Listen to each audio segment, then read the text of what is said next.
ma famille ici, il y a une autre maison à côté de nous, c'est leur famille.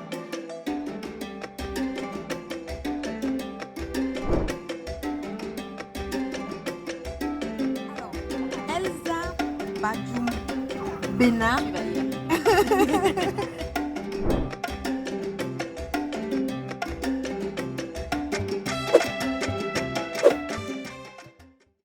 Donc, moi par exemple, si je vous dis je suis catholique, c'est une faute en tant qu'Africain. Je suis africain et je pratique le christianisme. Mais dire je suis chrétien, ça veut dire je suis l'autre. C'est presque une manière de dire je suis crétin. J'ose le dire. Donc, il faut qu'on corrige notre vocabulaire, notre syntaxe. Je ne peux pas être l'autre. Je pratique la religion de l'autre. Maintenant, pourquoi on a peur? C'est par ignorance. Je vous ai dit que j'ai découvert IFA à 53 ans. À 53 ans. Je n'ai 63 aujourd'hui. Jusqu'à 53 ans, j'avais le même réflexe que vous. Quand on me parlait d'IFA, je reculais de 3 pas en disant « Ah, moi, ces choses-là ». Mais c'est par ignorance, parce que je n'en savais rien. Tout ce que j'en avais retenu, c'est ce qu'on m'a dit et que je n'ai pas vérifié.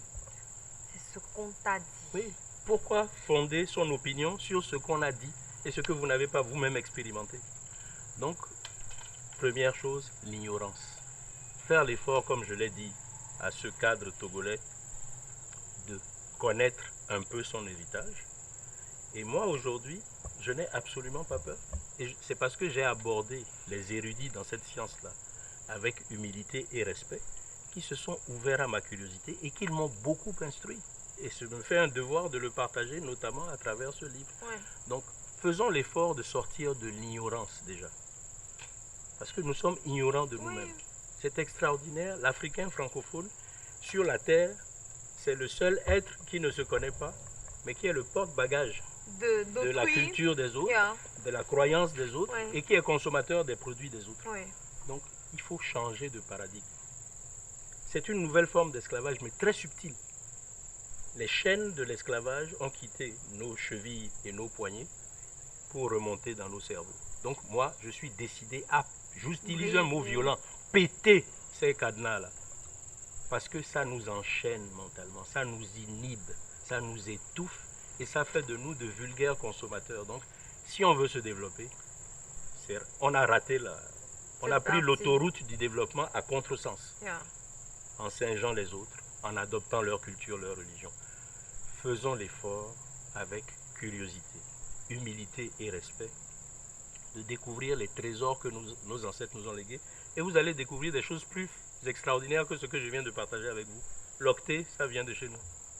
Complètement. Mais on ne le sait pas.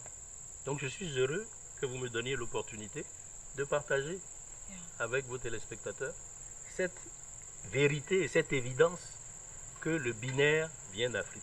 Quand je vais chez le Bokono et qu'il c'est parce que je ne sais pas ce qui s'y passe que j'ai comme l'impression que faut même pas non, je veux même.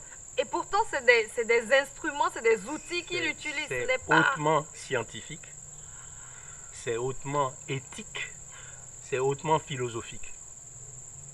Mais nous ne le savons pas parce que ceux qui nous ont importé et imposé leur religion pour nous mettre en esclavage ne veulent même nous ont dit que tout ce que nos ancêtres faisaient était diabolique, qu'il faut l'abandonner, le renier. Et nous sommes tombés dans le piège et il faut sortir de ce piège parce que c'est un scandale. On ne peut pas s'épanouir. C'est un scandale anthropologique de renier l'héritage de ses ancêtres. Tous les autres peuples, développés ou émergents, se basent, s'assoient sur l'héritage de leurs ancêtres. Et le valorisent. Regardez dans toutes nos capitales, il y a un institut français qui véhicule la culture française. Ils sont capables d'investir des centaines de millions pour faire fonctionner une infrastructure culturelle qui diffuse leur culture. Est-ce qu'au Togo, il y a un institut africain, institut togolais, un centre culturel togolais? Est-ce qu'au Bénin, il y a un centre culturel béninois? Ne serait-ce que dans nos capitales. Donc, les autres nous montrent l'exemple, mais nous, on fait exactement le contraire. Donc, j'estime qu'il est temps qu'on se réveille et je le fais en toute sérénité, sans agressivité, sans violence, juste pour dire revenons à nous-mêmes. Et je rappelle la définition du développement de M. Damien Kounaté est une vision élevée, identitaire et structurelle. Sois toi-même, connais-toi toi-même, construis-toi toi-même. Toi-même. Et mon mentor, celui dont le livre m'a révélé la sagesse d'Ifa, le docteur Basile Adjumoumouni, dit ça de manière encore plus lapidaire. Connaître sa culture, c'est se découvrir soi-même. Simplement. C'est aussi simple que ça. Simplement. Donc, arrêtons d'être des singes grimaçants ou des perroquets récitants. Redevenons des êtres dignes, dignes de l'héritage extraordinaire que leurs ancêtres leur ont légué. Parce que nos ancêtres nous ont légué, au-delà de cet instrument, la capacité d'affichage de cet idéographe, comme je l'appelle, 2 éléments binaires, il y en a 8, 2 puissance 8, c'est 256 cas de figure possibles. Et ces 256 cas de figure sont des combinaisons de 2 séries verticales de 4 combinaisons de 1, 2, 1, 2, que je vous ai montré tout à l'heure sur le tableau. Donc c'est un octet. Maintenant, chacun de ces 256 idéogrammes, imaginez que je l'enferme dans mon poing comme dans une sacoche, est la base commune de 3 sciences. Sagesse et éducation, écologie et pharmacopée, divination et spiritualité. Pourquoi ces 3 branches? Nos ancêtres, dans leur extrême intelligence, nous ont légué des éléments de réponse à 3 préoccupations existentielles qui concernent toute l'humanité. Tous les êtres humains sont en relation avec eux-mêmes et avec leurs prochains.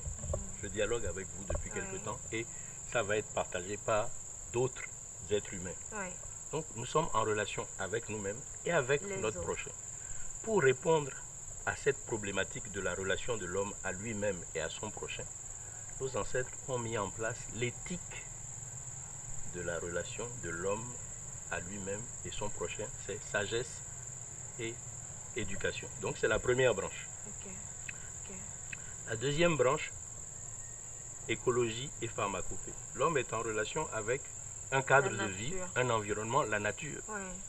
L'éthique de la relation de l'homme à l'environnement et à la nature, écologie et pharmacopée. Connaissance des éléments de la nature, notamment des plantes, pour soigner et guérir les maux humains, les maladies. Voilà la deuxième branche. Et enfin, la troisième branche, c'est que nous sommes en relation avec le cosmos et le divin. L'éthique de la relation de l'homme avec le cosmos et le divin, divination et spiritualité. La divination, regardez quelle est la racine du mot divination. C'est divin. Nos ancêtres nous ont légué l'art de dialoguer avec le divin. Et nous avons accepté que des étrangers, des barbares qui nous ont mis en esclavage, nous fassent croire que ça là c'est diabolique. Et nous sommes tombés dans le piège. Donc moi je combats ce scandale-là par la connaissance partagée. Je viens partager la connaissance pour dire, ce n'est pas ce que vous croyez, ce n'est pas ce qu'on vous a fait croire. Voilà les 3 sciences. La science a 3 dimensions que nos ancêtres nous ont léguées et qu'on a accepté de diaboliser et de renier. Mais c'est grave. Vous êtes assis sur de l'or et puis vous mendiez. C'est stupide. Il faut qu'on sorte du ridicule.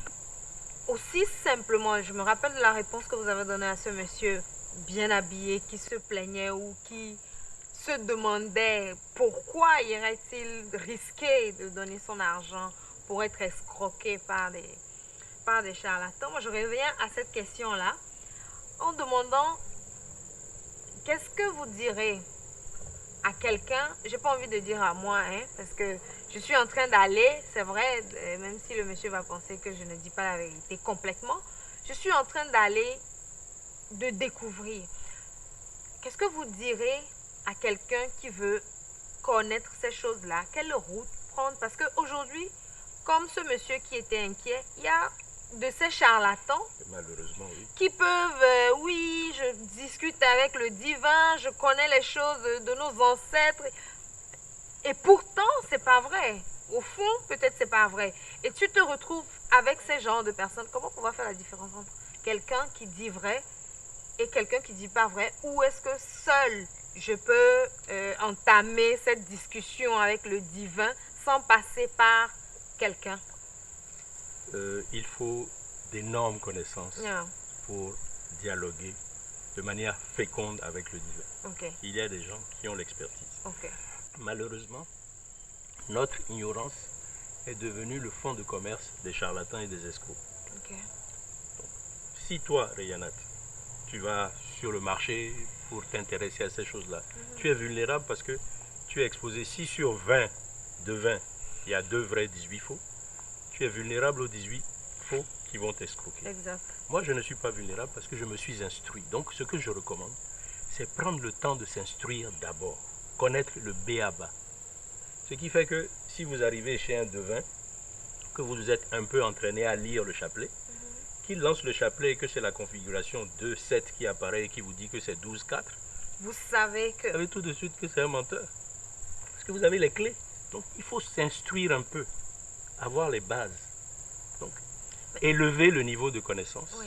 Pour être, vous voyez, il y a nous qui sommes à la base, Ouais. il y a les escrocs et puis les vrais qui sont en haut. Yeah. Quand on veut monter vers les vrais, on Il y a est les- exposé aux aux escrocs. escrocs. Mais par l'instruction et la connaissance, On va on va peut au-dessus aller des escrocs. Donc on peut éliminer les escrocs par la connaissance. Est-ce que l'instruction dont on parle, est-ce que c'est pas les livres? Parce que à quelque part, on n'a pas de ces... Je pensais, on n'a pas de ces connaissances dans les livres. Pas vraiment. Aujourd'hui, de plus en plus d'intellectuels, Ouais. de lettrés produisent des supports écrits pour révéler ces connaissances-là. Moi, par exemple, Oui, je propose comme, un livre de 110 pages, Oui. mais il est inspiré d'un livre de 4 tomes qui font au total près de 1200 pages. Ok. Mais comme nous sommes paresseux, nous ne lisons plus, Oui. je me suis dit, il faut rendre ça un peu plus concis et plus accessible. Oui. Mais la plupart de ceux qui ont lu mon livre se précipitent pour acheter Comme moi. les 4 tomes. Oui. Oui. Donc ça, c'est un livre d'appel. Yeah. Par ce genre de support, vous allez découvrir. Mais déjà, dans chacune de nos familles, il y a des oncles, des tantes, des grands-mères, des grands-pères qui ont ces connaissances-là. Allez vers eux humblement et ils vont vous orienter parce que quand ils vont vous voir que vous avez une saine curiosité et que vous avez vraiment envie d'apprendre, vous allez voir les pages de la bibliothèque qu'ils constituent s'ouvrir devant vous. Donc, passez par un milieu sécurisé comme la famille, passez par les érudits de vos familles, documentez-vous, vous aurez un certain nombre de connaissances de base qui vous mettront à l'abri des escrocs et des charlatans. Ok. Mais les escrocs et les charlatans prospèrent sur notre ignorance. Ok. Donc moi je suis serein, vous présentez 50 bokonos, 4 vrais, 46 faux. Tu peux t'en Moi, sortir. en 1 heure, je vais identifier les Les 46 vrais. faux, 500 francs pour payer son zème et rentrer, et je traite avec les 4 vrais, je n'ai pas de problème. Exactement. Donc c'est important d'acquérir les connaissances de base, et c'est ce que je nous recommande. Alors, Monsieur Gratien, nous parlons énormément des violences faites aux femmes. Nous parlons énormément des difficultés de vie que rencontrent plusieurs femmes. Et dans votre livre, vous avez parlé de la maîtrise de soi. Et en lisant, vous avez dit maîtrise de soi. Sachant dominer les nocives pulsions qui font dire et agir par humeur ou réaction, car on peut banalement provoquer l'irréparable quand notre attitude n'est pas juste et impeccable. Et à cette partie-là, Et ça, c'est un enseignement du FA. Hein. complètement, c'est pas de vous. Ce n'est pas de moi. Moi, je le résume Ok. et je fais rimer. Ok. Mais je traduis une légende d'IFA qui recommande ça. Ok, donc avant même de poser ma question, cela veut dire que dans nos traditions, il y avait des règles de vie. Mais la sagesse d'IFA, Ouais. justement, est un code de vie.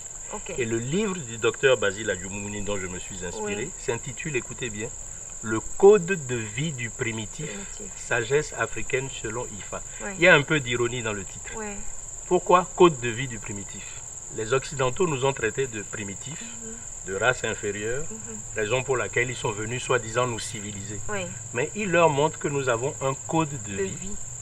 qui ne s'adresse pas qu'aux Africains, qui s'adresse à l'être humain et qui est universel. C'est ça. Est-ce que ceci parle seulement à vous et moi, Non. Togolais et Béninois? Non, Ça parle à l'être humain. non. Tous les enseignements d'IFA sont de cette dimension universelle. Donc, nous avons, comme je l'ai dit, nous sommes assis sur des trésors, Oui. mais nous les dédaignons et nous voulons la richesse des autres. Mais valorisons notre richesse. Et c'est ce que j'essaye de faire. Vous voyez, celui-ci, par exemple, enseigne la maîtrise de soi. Quelque part dans le premier chapitre du livre, je propose 3 enseignements d'IFA qui résument l'éthique conjugale. Il y a l'éthique du couple, l'éthique de l'homme dans le couple et l'éthique de la femme dans le couple. Ok. L'enseignement qui recommande l'éthique de l'homme dans le couple dit ceci. Le titre m'échappe, mais il doit être, je vais le retrouver. D'accord. En gros, le poème dit ceci. Te sais-tu en redoutable péril quand pour plaire à tout prix tu fais le viril? Ça parle aux hommes. Yeah. Sous l'emprise aveuglante du désir, le mal n'oublie-t-il pas souvent de réfléchir? Le titre, c'est Séduction ou raison. Si les hommes avaient conscience de ces penchants naturels-là, nous, c'est le désir, pour parler en termes crus, nous Oui. les hommes, notre faiblesse, c'est la braguette. Exactement. Et le fan nous dit, contrôle ta La braguette et tu mèneras une vie digne. Si on associe à ça maîtrise de soi, sachons dominer ces nocives pulsions qui font dire et agir par humeur et réaction, car on peut banalement provoquer l'irréparable quand notre attitude n'est pas juste et impeccable. Un homme qui ne sait pas contrôler, réfréner une pulsion qui va durer 5 minutes peut commettre un crime irréparable et briser la vie d'une jeune femme. Donc, si on éduquait à partir de ces valeurs, parce que c'est un véritable système de valeurs qui est enseigné, mais on aurait des citoyens plus droits. Je ne dis pas qu'on aurait résolu tous les problèmes, mais je pense qu'on aurait moins de problèmes parce que chacun aurait des outils pour mieux se gérer, mieux se contrôler. Ok.